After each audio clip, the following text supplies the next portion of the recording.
Поне 14 са жертвите на зловещия инцидент в Съединените щати. Започват BTV новините в 12. Аз съм Ирина Костадинова. Ето и останалото по-важно до този час.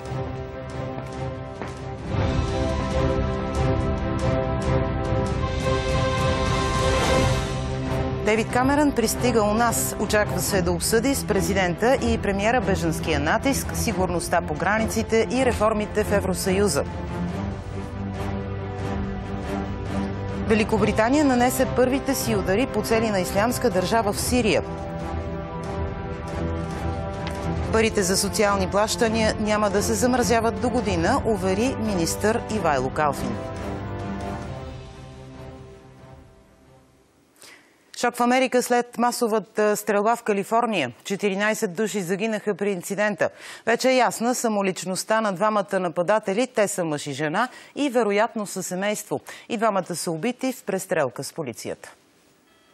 Сан Бернардино, градче с около 200 000 жители на 100 километра източно от Лос-Анджелис. В 11 часа в сряда в местния социален център за инвалиди тече коледно парти. Внезапно канонада от изстрели помрачава веселбата. Към мястото незабавно се отправят полиция и линейки. Стотици хора са евакуирани, други се барикадират в стаите.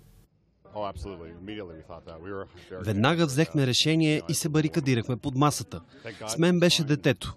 Благодаря на Бога, че тя е добре. Молим се за семействата и хората, които загубиха живота си. Дъщеря ми писа сутринта около 11 часа и 16 минути, че алармата за пожар се е активирала и са им казали да излязат и да не се връщат в помещението. Цял ден тя продължи да ни пише, че има стрелба и се опитват да опазят живота на всички. Нападателите са 28-годишният Саид Фарук, американски гражданин, и 27-годишната Ташфин Малик, чиято националност е неизвестна. Фарук е бил служител в центъра. Мотивите му все още се изясняват. Според очевидци той напуснал разгневен партито и малко по-късно се върнал с жена си. Двамата били въоръжени с автоматични и полуавтоматични оръжия. На мястото е намерено и предполагаемо взривно устройство. Властите не изключват версията за терористичен акт, макар че обстоятелствата все още се разследват. Знам, че неизменно възниква един въпрос. Това акт на тероризъм ли е? Все още не искам да заявя това категорично. Тази възможност определено се разглежда, но все още не знаем със сигурност. Това е най-смъртоносната масова стрелба в Съединените щати след клането в училище в Конектикът, при което загинаха 26 души, 20 от които деца. Великобритания нанесе първите си въздушни удари срещу опозиции на Ислямска държава. Това стана рано тази сутрин, малко след като британският парламент гласува за присъединяването на страната към военната операция срещу терористичната групировка в Сирия.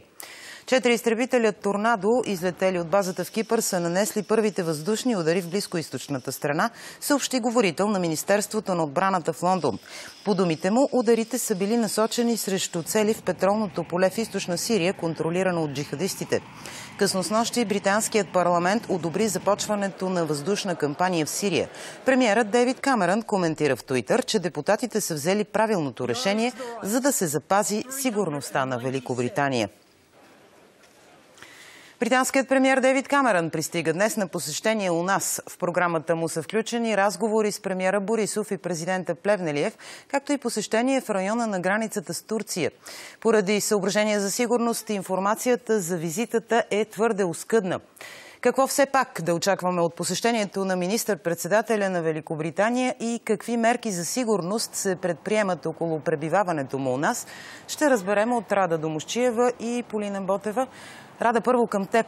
Защо идва у нас Камерън и какво се крие под повърхността? Здравейте, както казахте, информацията е твърде оскъдна. Предполага се, че ще стане въпрос за охраната на външните граници на Европейския съюз. Затова и Дейвид Камерън ще посети границата около Елхово, където е изградена ограда между България и Турция.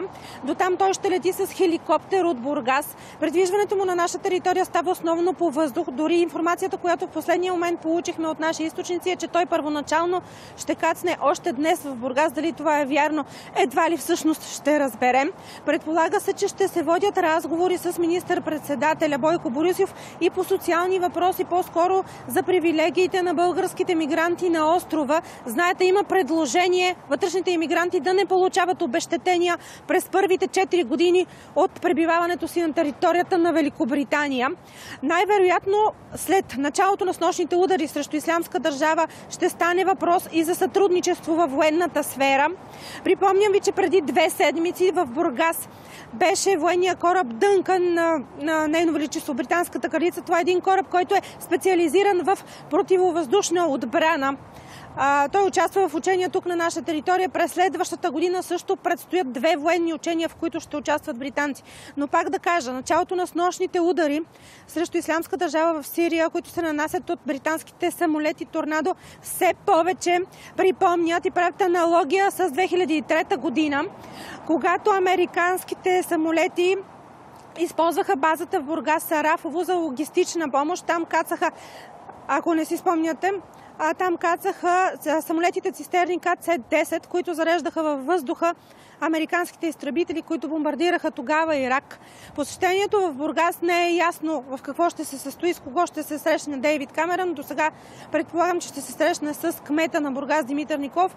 Дали това е така, предстои да разберем в следващите часове. Повече подробности в следващите ни емисии. Благодаря ти, Рада. Какви мерки за сигурност се планират около посещението на Дейвид Камерън и как те ще се отразят на трафика в столицата? Ще разберем от Полина Ботева. Поли, здравей! Здравейте! За сега трафикът в София е обичаен. Не се забелязват засилени мерки за сигурност, но такива несъмнено има. Какво знаем към момента? Столична община няма официално искане за спиране на движението, но ограничения ще се въвеждат поетапно по маршрута на делегацията. Очаква се Камерън да кацне със самолета си на правителствения ВИП около 3 следобед днес. Оттам делегацията му ще се придвижи по основните булеварди Брюксел и Цариградско шосе до Министерски съвет, където в ранния следобед има среща с нашия премиер Бойко Борисов. След това около 18 часа президентът Росен Плевнелиев ще посрещне Дейвид Камерън в президентството и заедно те ще посетят София Тех Парк. Всичко това ще се случва в час пик, така че съветът ни е наистина да планирате внимателно прибирането си от центъра към кварталите Младост и Дружба и изобщо да внимаваме, защото се предполага, че ранния следобед наистина ще има засилени мерки за сигурност и ограничения в столицата. Полина Ботева, Поли, благодаря ти. Елхово е в трескаво очакване на британския премиер. Ударно почистване на града и вълнение около визитата в малкото градче. Въпреки че посещението не е потвърдено официално, хората живеят с емоциите около утрешното събитие. Елхово съмна с акция по почистване в чест на високия гост. Само на тази уличка в началото на града са мобилизирани 6 работници. Дейвид Камерън ли чистите? Ами да. За него накара да работим. Ударно, да.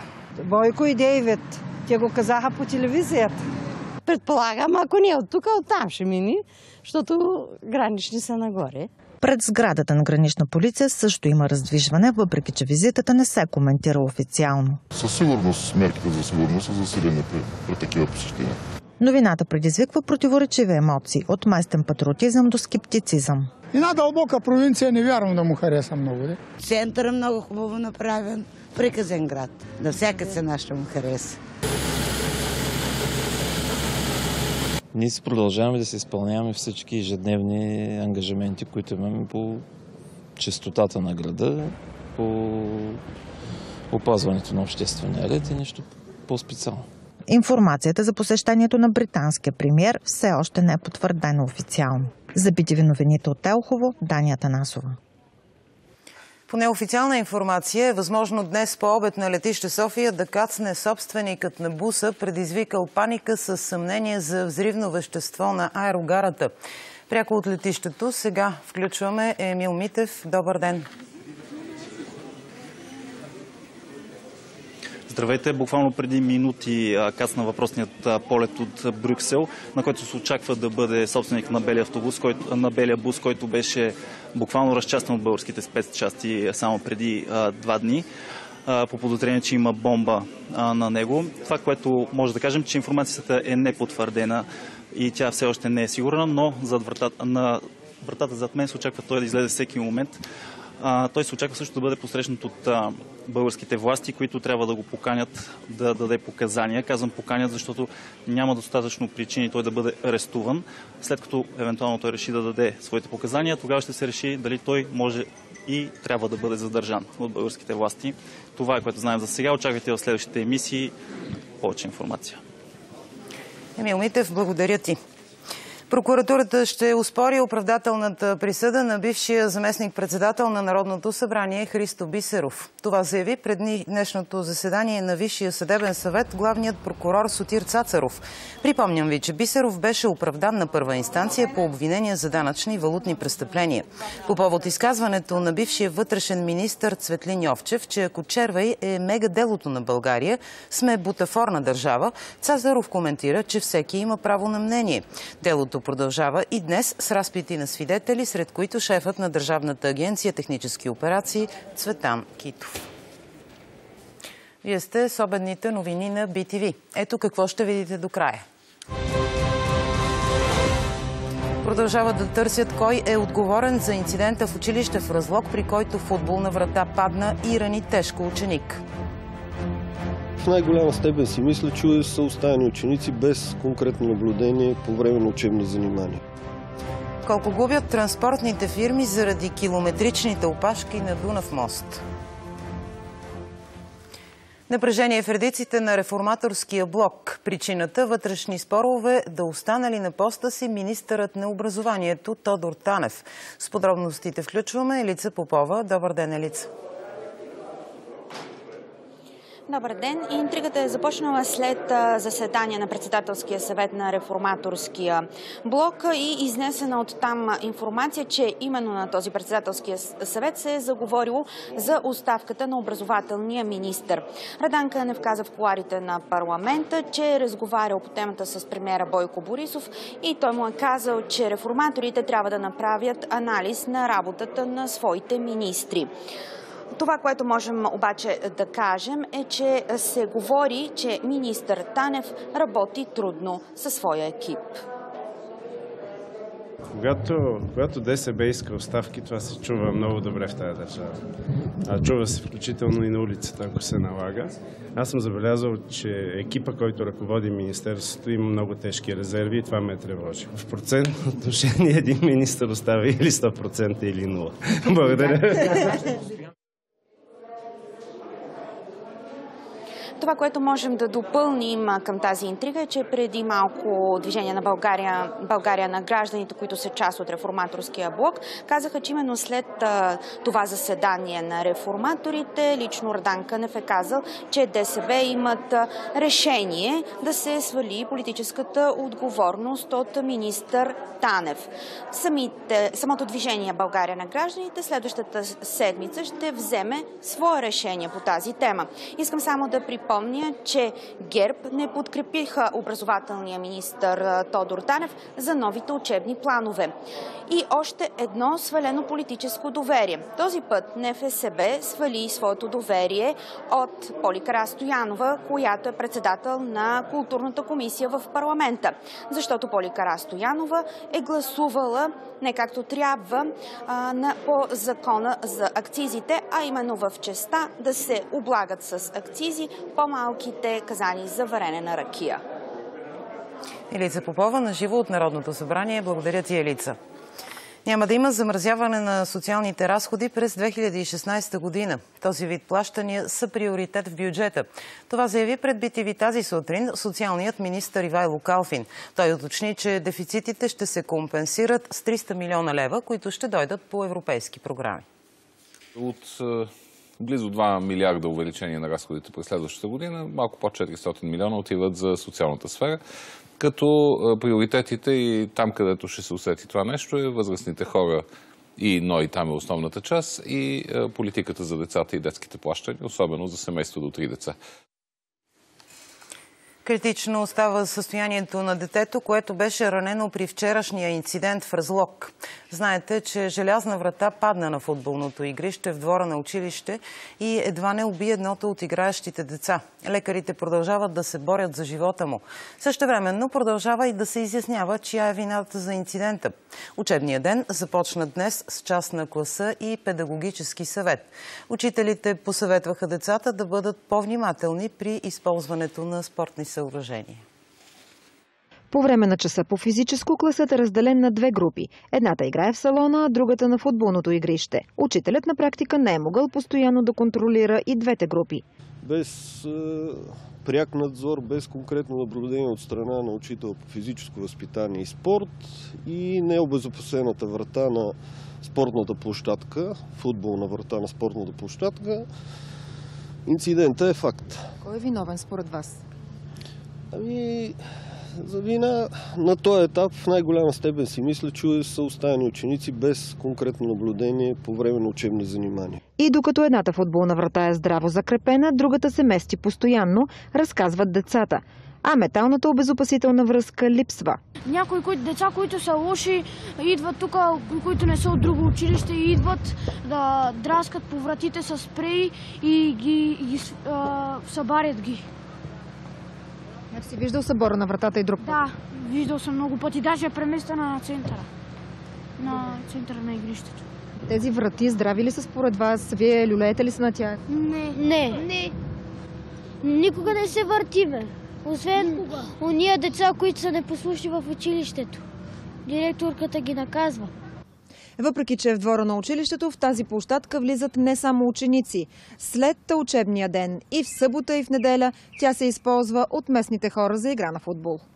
На оградата има телефонен номер на лице, отговарящо за безопасността на съоръжението. Той обаче е грешен. Информацията за събиране на такса за ползване на игрището в неучебно време не беше потвърдена от началника на образованието. За BTV новините Ирина Жерева. Не стихва напрежението на Дунав мост при Русе. Опашката от тежкотоварни камиони е над 10 км и продължава да расте. Шофьорите чакат по 15 часа, за да достигнат до граничния пункт, което води до огромни загуби за превозвачите заради неспазените срокове за доставки. Никола Андреев пътува от Атина за Галац. Превозва детски играчки и разказва, че чака на опашка от 19 часа вчера. Работният ми ден трябваше да приключи преди 6 часа. Но заради опашката, че не мога да изляза, няма къде да ида. И предпочитам да в нарушение, докато стигна до паркинга и там вече да пускам пауза. Забавянето на моста заради въведеното безкасово разплащане носи сериозни проблеми за транспортните фирми. Закъсняваме с доставки, после закъсняваме с товарения. Отделно другото напрежение, което имаме с шофьорите, което се оказа, че те са по-дефицит от министрите. Да намериш квалифициран шофьор, добър шофьор е много трудно и ние гледаме да пазим и работниците си. Алтернативните маршрути за преминаване на границата също не са решение. Ако мина през Добрич, продължавам с 300 км пътя. Не мога устроила. И ще чакам тук. Да ги пренасочим през фериботите. Дунава е много нисък, тъй че и те не пътуват, и там имат кризисни моменти, и там ще стане също, ще стане натрупване. Въпреки че митницата е пуснала допълнително трасе за обработка на камиони, проблемът очевидно няма да бъде решен в близките дни. Днешната анкета, която виждате зад мен, ви питаме, трябва ли жителите на други градове да плащат такса за колите си в София? В спортните новини очаквайте подробности за арестите в Цюрих тази сутрин, свързани с разследването за корупция в ФИФА. С това се разделяме. Хубав след обед от мен.